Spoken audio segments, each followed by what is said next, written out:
അതെ, എല്ലാവരും എന്നാ പറയണു, ഇന്നെനിക്കൊരു ഓഫ് ഡേ ആണ്. രാവിലെ തന്നെ പിള്ളേരെയൊക്കെ ഒരുക്കി പറക്കി സ്കൂളിലേക്ക് അയച്ചു. നൈറ്റ് ഡ്യൂട്ടി കഴിഞ്ഞ് വന്ന് കെട്ടിയവന് ഇച്ചിരി ഉപ്പുമാവും പഴമൊക്കെ ഉണ്ടാക്കി പ്രീതിപ്പെടുത്തിയിട്ട് ഞാൻ ഇന്ന് വലിയൊരു പരിപാടിക്ക് ഇറങ്ങിത്തിരിക്കാൻ പോവാട്ടോ. അതിനു മുമ്പ് അല്ലറ ചില്ലറ പരിപാടികളൊക്കെ ആദ്യമേ തീർത്ത് വെച്ചേക്കാന്ന് വിചാരിച്ചു. അല്ലെങ്കിൽ പിന്നെ ഈ പരിസരത്തേക്ക് വരാനൊന്നും ഇനി സമയം കിട്ടിയെന്ന് വരത്തില്ല. ഇപ്പം നിങ്ങൾ വിചാരിക്കുന്നുണ്ടാവും അതിന് മാത്രം എന്ത് മലമറിക്കാനാണ് ഇവളീ പോകുന്നതെന്നല്ലേ. ഒന്നും പറയണ്ട, ഇവിടെ ക്ലൈമറ്റിൻ്റെ സീസൺ മാറുമല്ലേ.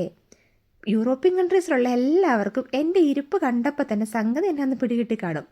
ഇവിടെ ഈ കാടാറു മാസം നാടാറു മാസമല്ലേ. തണുപ്പ് കാലത്ത് ഒരു ഡ്രസ്സ്, ചൂട് കാലത്ത് വേറൊരു ഡ്രസ്സ്, ഇനി അതിൻ്റെ ഇടയ്ക്കുള്ള കാലത്തോ വേറെ ഡ്രസ്സ്. ഏത് കാലം മാറി വന്നാലും പണി കിട്ടുന്നത് മൊത്തം നമുക്കല്ലേ. അങ്ങനെ ഞാൻ പിള്ളേരുടെ കബേർഡൊക്കെ ഒന്ന് റെഡി ആക്കിയേക്കാന്ന് വിചാരിച്ച് ഇറങ്ങിയതാ. ഒരു കണക്കി പറഞ്ഞ വലിയ പണിയൊന്നുമില്ല. കാരണം ഓൾറെഡി ഞാൻ കബേർഡിൻ്റെ മുകളിലും താഴത്തെയും തട്ടിലായിട്ട് തണുപ്പിൻ്റെതും ചൂടിൻ്റെതും ഒക്കെ മാറ്റി തന്നെ വെച്ചേക്കണേ.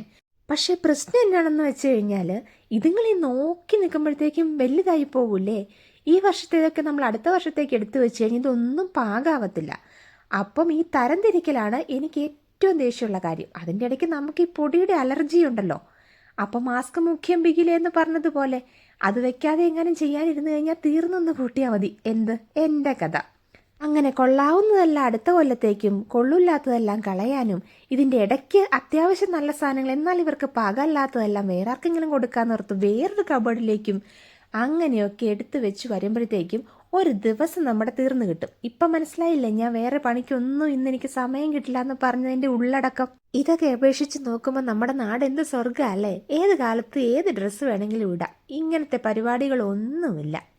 എന്തായാലും ഒരാളുടെ കബോർഡ് റെഡിയാക്കി എടുത്തിട്ടുണ്ട്. അതിൽ നിന്ന് അത്യാവശ്യം ചെറുതിന് ഉപയോഗിക്കാൻ പറ്റുന്നതൊക്കെ ഞാൻ എടുത്ത് മാറ്റിയും വെച്ചിട്ടുണ്ട്.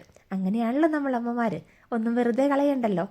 എന്തായാലും ഇനി ഇതിനകത്തേക്കൊരു പെർഫ്യൂമിൻ്റെ സാച്ചറ്റും കൂടി ഇട്ട് കഴിഞ്ഞാൽ ഈ ഒരു കബോർഡിൻ്റെ കാര്യം ഓക്കെ ആയിട്ടോ.